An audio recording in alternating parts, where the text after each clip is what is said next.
All right. Well, hey, everybody. This is the podcast Think Global.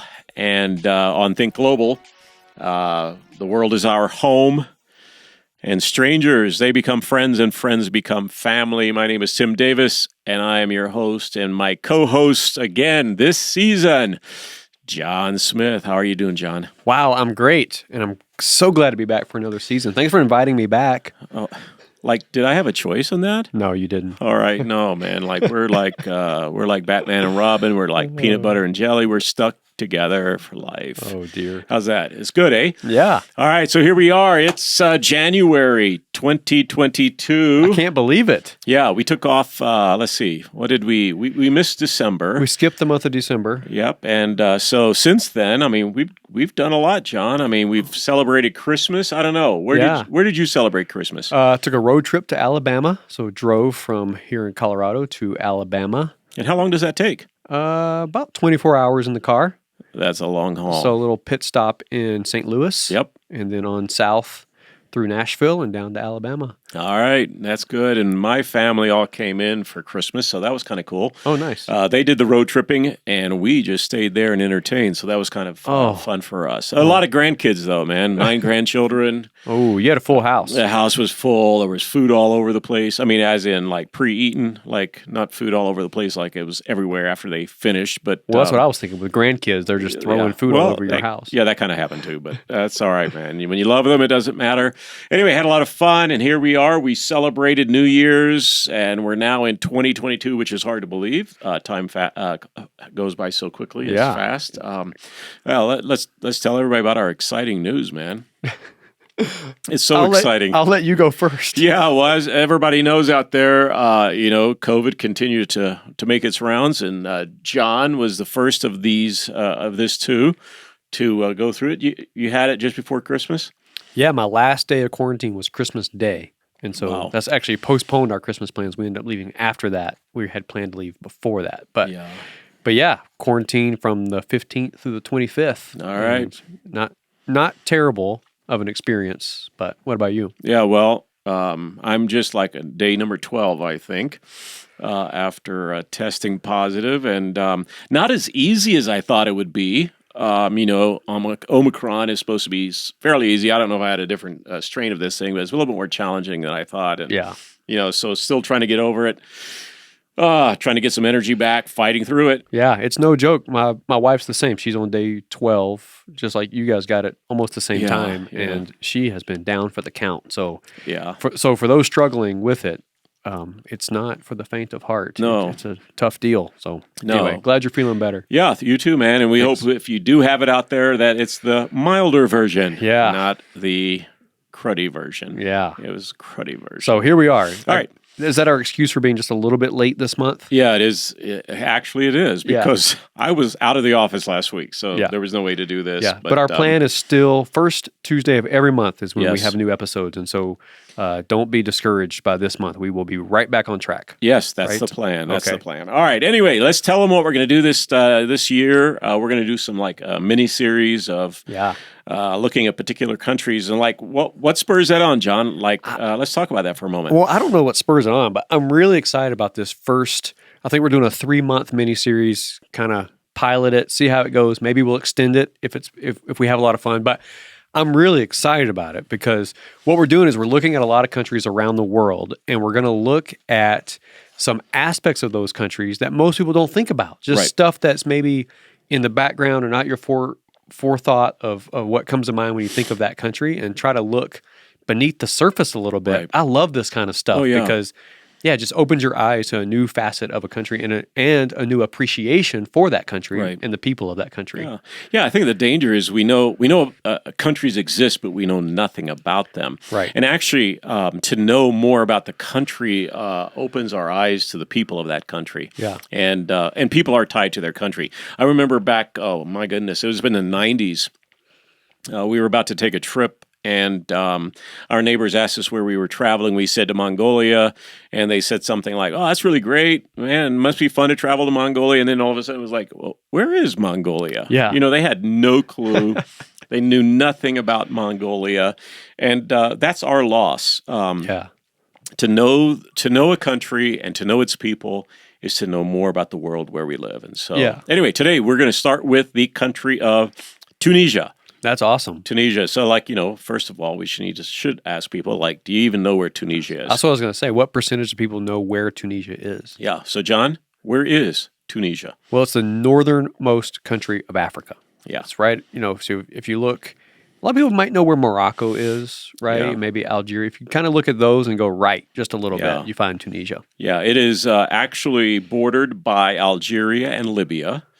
And to the north, the Mediterranean. Mm-hmm. Thus, folks, if you just do a little bit of a Google search on Tunisia, you'll notice that a lot of their buildings, their homes are white, and there's a beautiful Mediterranean blue on their shutters and their doors. And actually, it's a spectacular. Looks a little bit like Greece. Yeah. And there's a commercial on TV right now. I think it's for a retirement company, where they talk about financial help for retirement or whatever. And there's an older couple, and I think they're walking through the streets of Tunisia. It's that look. It's that white building. I guess it could be Greece because it's a similar look, but every time I see that commercial, I think it's Tunisia. Yeah. And I just think that's so cool. Yeah. If they are highlighting Tunisia in that commercial, I think it's really cool. That is great. And, and again, that's the beauty of the country, right? Yeah. So in the north, you've got the Mediterranean. In the south, you've got the Sahara. You've got the desert. Mm-hmm. And so it's really kind of a cool country in the sense of how it is geographically placed and how it's surrounded by such a diversity of landmass, of water, of desert. It's just really a fascinating country for that reason. All right, let's just talk about some of the basics of Tunisia, John. First of all, how many people live there? Almost 12 million people right. live in the country of Tunisia, which I'm no mathematician and I'm no whatever you would call it. But that's I did a little bit of research. All right. I know that's shocking, but I know you did. but that's like New York City and LA. So if you want to think about it that way, I like to think of things in ways that people can get their minds around. Mm-hmm. So you think New York City and LA, about 8 million in New York, about 4 million in LA. Add that together and you have the whole country of Tunisia. Right. And Tunisia, one of the reasons you might know this, or might know about Tunisia because you know about the Arab Spring, but this comes, I think, also as a surprise to a lot of people. But the Arab Spring, if people remember that back a little over a decade ago, the Arab Spring swept across the Middle East and North Africa. It ended up changing governments, toppling dictatorships. People were run out of office. So many crazy events associated with the Arab Spring. And little did we know that the Arab Spring began in Tunisia. Mm-hmm. A young man, in fact, who ran a fruit stand, had that fruit stand confiscated by the authorities. He felt the injustice of it. He went through the system trying to get it returned because that was his livelihood, mm-hmm. right? It didn't happen. And in protest, he took his life by pouring gasoline on his body and lighting it on fire. And also through Facebook, that went out. Yep. And the population saw the injustice of the moment. And from that one man's life, the nations of that part of the world was set on fire. And so much change came about. And so that's actually Tunisia. Yeah. That's the country we're talking about. By the way, you've been there. I've been there. The people of Tunisia. Oh, my gosh. Yeah. So fun. Yeah. Just a hospitable, kind, just a great culture. Yeah. And we have friends who live there, and our friends feel very welcomed, very loved. I've met with landlords of the people that our friends rent from, and they treat them like family. Yeah. And when you visit them, those landlords treat you well, and they serve you, and they want to care for you. So we can't say enough positive about the people of Tunisia. Yeah, it's amazing. And from a landmark standpoint, the northernmost tip of Africa is in Tunisia. And so that's fun to go to. Have you been there? I have not. Oh, you should go there. It's the windiest, possibly most miserable place I've been. Wow. No, it was really, really windy, but you're right there. I mean, you're like on these cliffs on the edge of Africa. Like literally, if you fell off these cliffs, it'd be a really bad situation. Yeah.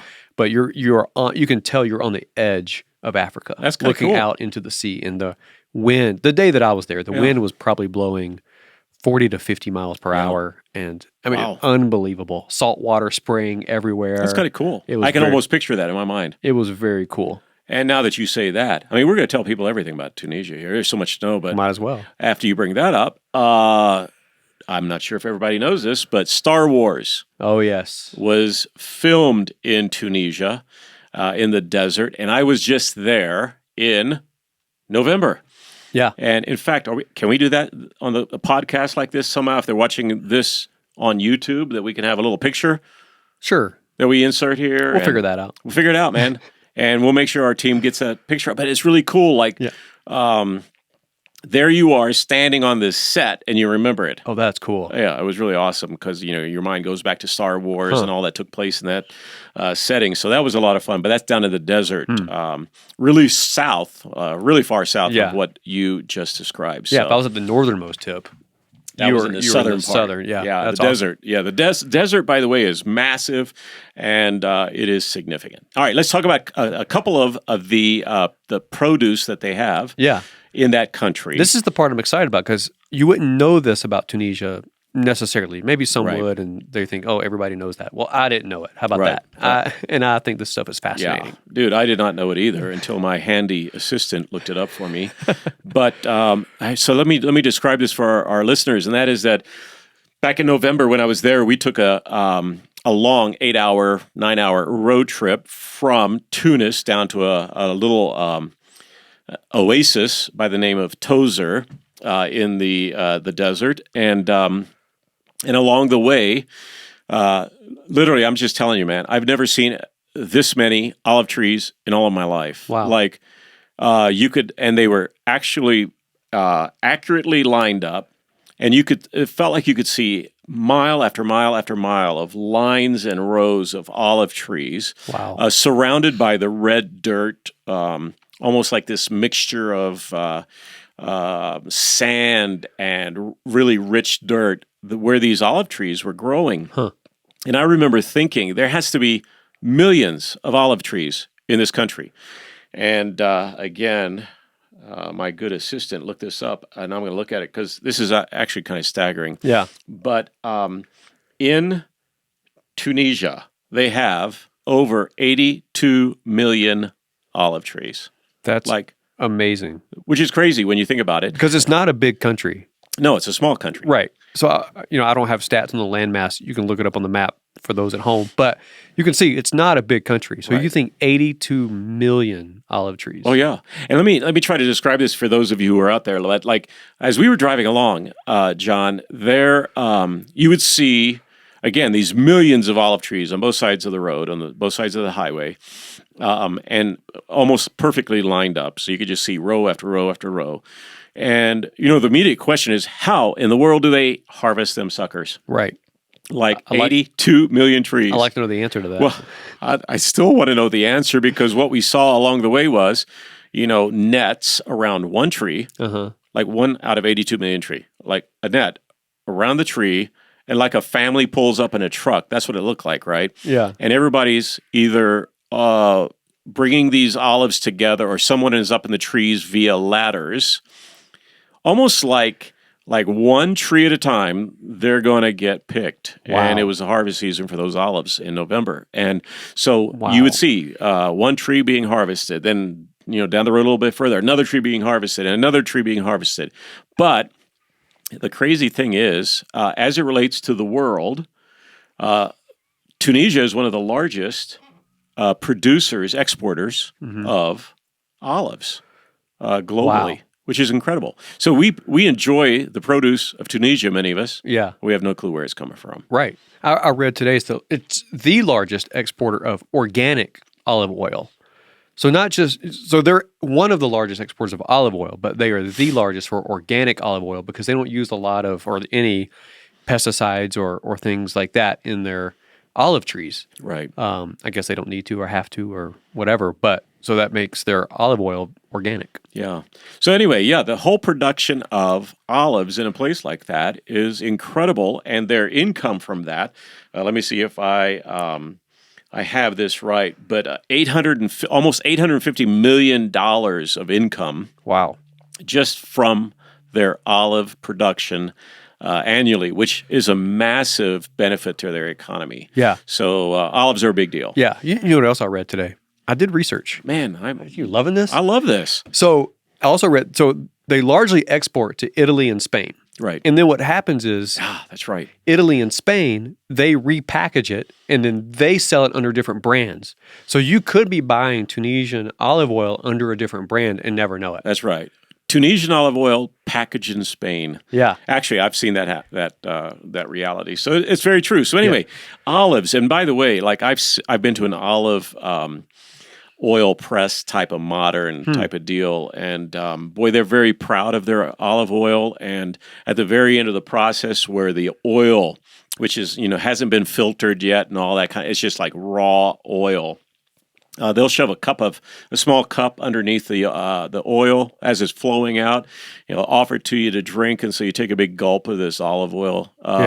Not something I want to do every day. However, it was kind of fun to do that one time. Is it rich in like olive flavor? It's very rich in olive flavor, Interesting. and it's greasy. Because when you cook with olive oil at home, it doesn't taste like olives necessarily. I don't know what they've done It's to probably it. been filtered and the processing that they go through. Yeah. So it's quite a production. Because I personally love to cook with olive oil. Some people like butter or different oils. I like olive oil, but it doesn't have a large olive flavor. Right. So that's interesting that when they give it to you off the press, it's very olivey. Interesting. Anyway, all right, let's talk about one other the produce of Tunisia, but that is the actual date. Yeah. What are we talking about when we talking about dates? Well, I thought we were talking Match.com. That's not where we're going. That is not the date we're talking about, John. We're talking about date palms and trees that produce dates, which is incredible. Yeah, and this is fascinating because I don't know what country people think of when they think of dates, but this is just based off a project I did in grade school, elementary school. But I now think of Saudi Arabia as like a big date place. Yes. And you and I have traveled to places like Oman, produces amazing dates. But I had no idea that actually Tunisia provides more dates than Saudi Arabia. Wow. Is that correct? I think that is correct. Yeah. But that is a surprise based on the landmass of Saudi Arabia. At least exporting more. They export more dates. Right. Than Saudi Arabia, which is fascinating. Yeah. I love actually, I love dates. I'm a lover of dates. And so when we were down in Tozer in that oasis, it's a date oasis, we stopped along the side of the road. We bought dates that were actually hanging right there in the store. They had just harvested them. Oh, there's nothing better. We bought those dates. And here's what people don't know about dates is like often when they harvest them, they're not the dates that you necessarily get in a grocery store. They're somewhat plump, maybe yellowish, brownish, orange color when they harvest them. They have a less sweet taste. Because what happens with a date is as it ages, it crystallizes and it becomes sweeter because it's more sugar. Once it's off the vine? It's not a vine, but the bunch, After it's cut from the palm tree itself, I guess not a vine, it begins to age, right? Like it's now begins to age, and the longer it's kept, I've been to date stores in Oman, and they sell it based on how old it is. So if you want a date that is really, really sweet, it's been aging for months. Yeah. And it's more like a paste at that time versus an individual fruit. Yeah. And so the longer you keep it, the more it ferments, it crystallizes, it becomes sugar. But dates then can be selected and kept until when you happen to like to eat them in the process of it becoming more like sugar. And so dates are just fascinating to me. I didn't know that. Yeah. That's interesting. So we don't have anywhere like this in the U.S., I'm assuming, where you can go and just pick out by how old it is. But that would be amazing if you could. So what's the consistency like? Because the dates I've had are very, you said pasty. It's almost like that. It's almost like taffy sometimes. Yeah. So what's it like when it's fresh off the It's bunch? more like just a single individual fruit where you're actually eating this seed with flesh around it. It doesn't feel as sweet, but it's not bitter. It's not. It can be bitter if you do it too soon. Interesting. But we were sitting in Oman. If you remember, we were sitting in Oman. They went out and pulled some off the tree, shoved it on a bowl of ice to get them really cold, and then we ate them, and they were kind of crunchy, really, good to the taste. I do remember that. But they weren't. Fermented to the time of where they were actually just like sugar. Yeah. And so, by the way, what that reminds me of is I met some friends there who have opened up a date factory employing women who otherwise would not have jobs in Tozer, and they're working, bringing in income for their family, and the dates that they processed there are turned to date sugar, packaged. And now on the east coast of our country here, Whole Foods happens to be selling their date sugar. So that's a big deal. So if you happen to go to Whole Foods, you see date sugar from Tunisia, specifically Tozer, you are supporting women in that area who otherwise would not have a job if it were not for date sugar. Wow. So it's a great substitute for the normal regular cane sugar. I didn't know that. Yeah. I bet one of our trusty producers here can find a link to that and put it in the show notes. That would be awesome. I would love to see that. We will find out the name of that company. In fact, there's a website that they can go to and probably order it. In fact, I would love to see people rally around that cause and support these people down in the desert of Tunisia who are working hard to provide a living for families there. That's cool. We're going to do that. Anyway, I don't know. Anything else about the good old country of Tunisia? We could probably go on for days because it's one of our favorite places. It's really good. Another quick thing I read, just as an aside, that the olive oil industry is 10% of the workforce. Oh, wow. That's pretty big. That's a big part of it. It gives you another glimpse of how large that industry is. So I think this is really fascinating, and I don't know what we're looking at next month or what country we're going to look at next month, but I hope our listeners love this kind of stuff as much as you and I do. And if you do get to travel there, or if you find yourself at Whole Foods, or I think I saw somewhere you can find Tunisian olive oil on Amazon. Like, it just gives you a better appreciation for when you see these products out there and you kind of know where they came from. You can see, for example, this date sugar is supporting women in the workforce in Tozer, Tunisia. Like, that kind of stuff is just awesome. I love that. I think it's a good thing. And I think what this does, again, is where we began this, and that is it connects us to a people. Like, Tunisia is a landmass. It has geographical boundaries, but it's about the people of that land. Yeah. And knowing about their land and what their land produces tells us so much about the people who live there and what historically has made them who they are. And so it's a good thing to begin practicing that kind of research, that kind of looking at what a country's all about. And it's a good way for our families to learn. So there's so much value in spending the time to know better a country so that we can know her people. Yeah. And that's what this is about. Yeah. So. I love it. All right. All right, wrap us up. All right. This, again, is Think Global. And to all of you out there on Think Global, what we are dedicated to is meeting strangers who eventually become our friends, and those friends who become our family. Until next time, this is Tim Davis and Jonathan Smith. We'll talk to you again.